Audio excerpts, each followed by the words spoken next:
Hello दोस्तों, आप सबका स्वागत है हमारे यूट्यूब चैनल हॉरर नाइट में।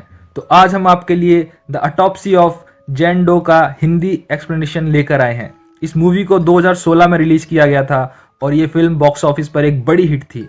The autopsy of John Doe की IMDb रेटिंग 6.8 है। ये मूवी एक सुपर नेचुरल हॉरर फिल्म है। तो आज मैं आपको इस मूवी की कहानी विस्तार से बताऊंगा ताकि आप भी जान सकें क्यों ये फिल्म अच्छी है। तो अब हम स्टार्ट करते हैं मूवी की हिंदी एक्सप्लेनेशन। तो मूवी की शुरुआत में हमें एक क्राइम सीन दिखता है जहां कुछ लोगों की लाश थी। पुलिस उस घर की तहकीकात कर रही होती है जब उन्हें एक अनजान लड़की का शव मिलता है। उस लड़की के शरीर पे चोट के कोई निशान नहीं थे, लेकिन बाकी लोगों के शरीर पर काफी जख्म थे और यह एक बहुत ही हैरानी की बात थी। पुलिस इस लड़की के शव को जैन डो का नाम देती है और वो इस लाश को ऑटोप्सी अर्थात पोस्टमार्टम के लिए भेज देते हैं। अगले सीन में हम एक बाप बेटे को देखते हैं जो कि किसी जले हुए लाश की ऑटोप्सी कर रहे होते हैं। ये लोग एक प्रोफेशनल कॉर्नर थे जिनका काम पोस्टमार्टम करने का था। बेटे का नाम ऑस्टिन था और बाप का नाम टॉमी था।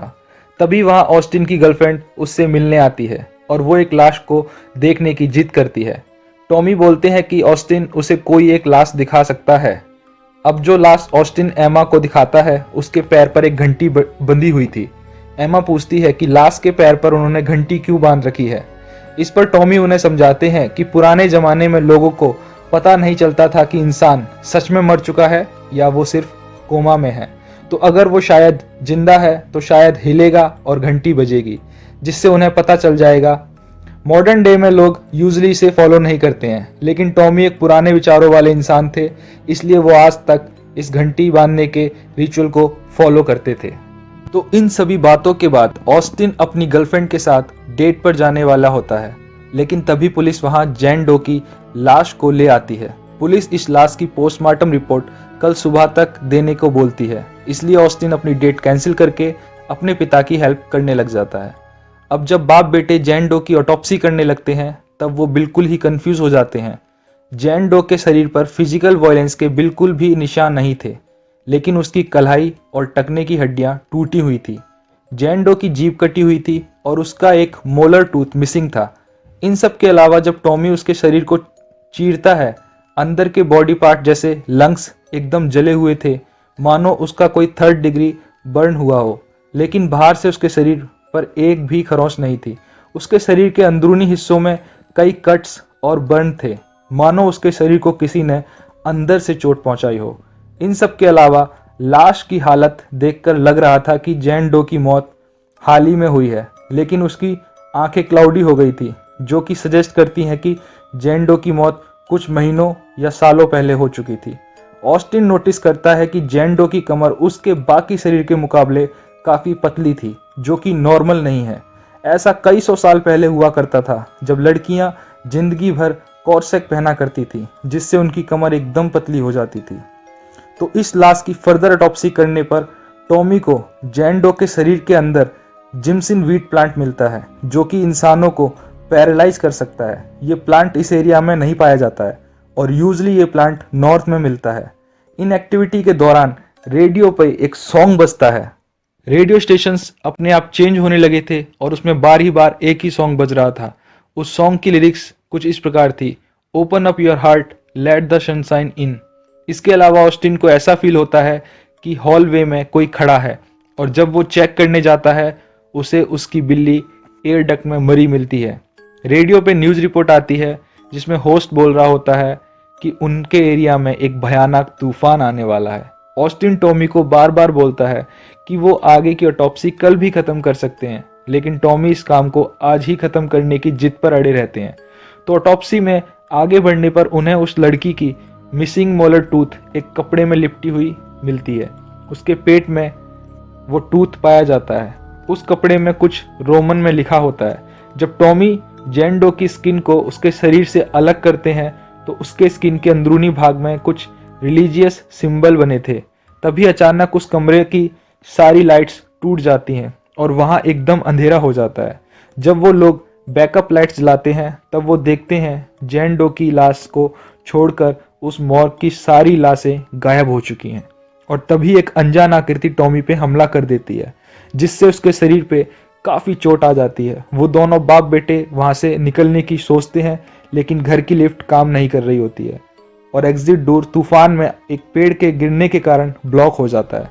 ऑस्टिन और टॉमी अब समझ जाते हैं कि जैन डो के अंदर कोई शैतानी शक्ति है और वो उसके शरीर को जलाने की कोशिश करते हैं। इस कोशिश के दौरान जैन डो के शरीर पर आग तो लग जाती है, लेकिन ये आग तुरंत ही पूरे कमरे में फैल जाती है, जिसके कारण ऑस्टिन फायर एक्सटिंग्विशर का प्रयोग करता है। जब आग बुझती है तब सरप्राइजली जैन डो का शरीर बिल्कुल भी जला नहीं था। तभी अचानक एलिवेटर के अंदर पावर आ जाती है और दोनों बाप बेटे लिफ्ट की तरफ भागते हैं। लिफ्ट के अंदर जाने के बाद वो उस डोर को बंद करने की कोशिश करते हैं, तभी उन्हें बैल की आवाज सुनाई देती है और टॉमी एक लाश को उनके तरफ चलते हुए उनकी तरफ आते देखते हैं। हड़बड़ी में वो उस लाश पर एक कुल्हाड़ी से हमला कर देते हैं और जब ऑस्टिन बाहर निकलता है तब वो देखता है यह कोई लाश नहीं, उसकी गर्लफ्रेंड एमा थी, जो कि उसे ढूंढते हुए वापस यहाँ आई थी। एमा मर चुकी थी। ऑस्टिन इस हादसे को देखकर काफी सैड था। वो लोग अब समझ चुके थे कि अब जैन डो उन्हें भी जान से मार डालेगी और इसलिए वो लोग एक बार फिर से ऑटोप्सी वाले कमरे में जाते हैं ताकि उन्हें जैन डो के बारे में और भी कुछ पता लग सके। तो ऑटोप्सी के लास्ट फेज में ऑस्टिन जैन डो के ब्रेन सेल्स को चेक करता है तो वो उन सेल्स को एक्टिव पाता है। इसका मतलब था कि जैन डो पूरी तरह से मरी नहीं थी। उसके पेट में मिले कपड़े को फिर से एग्जामिन करने पर पता लगता है वहां लिखा हुआ था लेविटिकस 20, जो चैप्टर बाइबल में विचेस को कंडेम करने के बारे में होता है। सन 1653 का जिक्र किया था जब नॉर्थ में सैलिम विच ट्रायल चला करता है। इन ट्रायल्स में मासूम लड़कियों को विच करार देके उन पर कुछ अजीबोगरीब प्रक्रिया की जाती थी। तो इन चीजों को पता लगने के बाद टॉमी समझ जाता है जैन डो भी उन मासूम लड़कियों में से ही एक है जिस पर 1653 में ट्रायल हुआ था और अब वो सचमुच एक विच बन गई है जो कि अपना बदला लेना चाहती है। मतलब कि ये शरीर 1653 से पड़ा है, पर असल में यह एक जिंदा शैतानी शरीर है। अब क्योंकि इन दोनों ने इस शरीर को बिल्कुल चीर फाड़ दिया था, अब यह भी उनके शरीर पर ऐसे ही जख्म देने वाली थी। टॉमी तुरंत ही जैन डो के शरीर से बोलते हैं कि वो उसे मार डाले, लेकिन उसके बेटे ऑस्टिन को छोड़ दे। ऐसा बोलने के ठीक तुरंत बाद टॉमी के कलाई और टखने ठीक उसी प्रकार टूट जाते हैं जैसे इस लाश के टूटे हुए थे।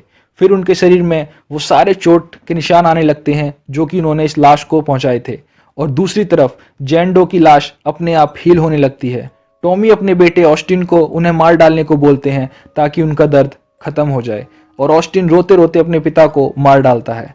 फिर वो यहाँ से भागने की कोशिश करता है, लेकिन उसे एक आवाज सुनाई देती है और आवाज का पीछा करते हुए वह अपने पिता की लाश के पास पहुंच जाता है। ये सब देखकर ऑस्टिन चौंक जाता है और इसी दौरान वो ऊपर से नीचे गिरकर अपनी जान गंवा देता है।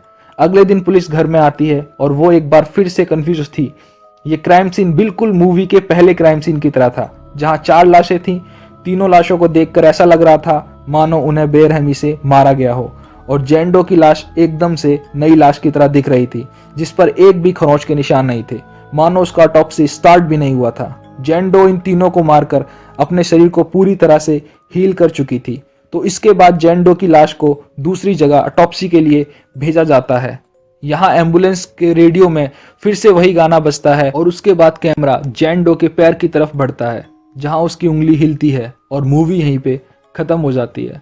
तो दोस्तों, आपको ये हमारी स्टोरी कैसी लगी प्लीज़ कमेंट करके हमें बताएं और हमारी वीडियो को लाइक करें और चैनल को सब्सक्राइब करें। Thank you.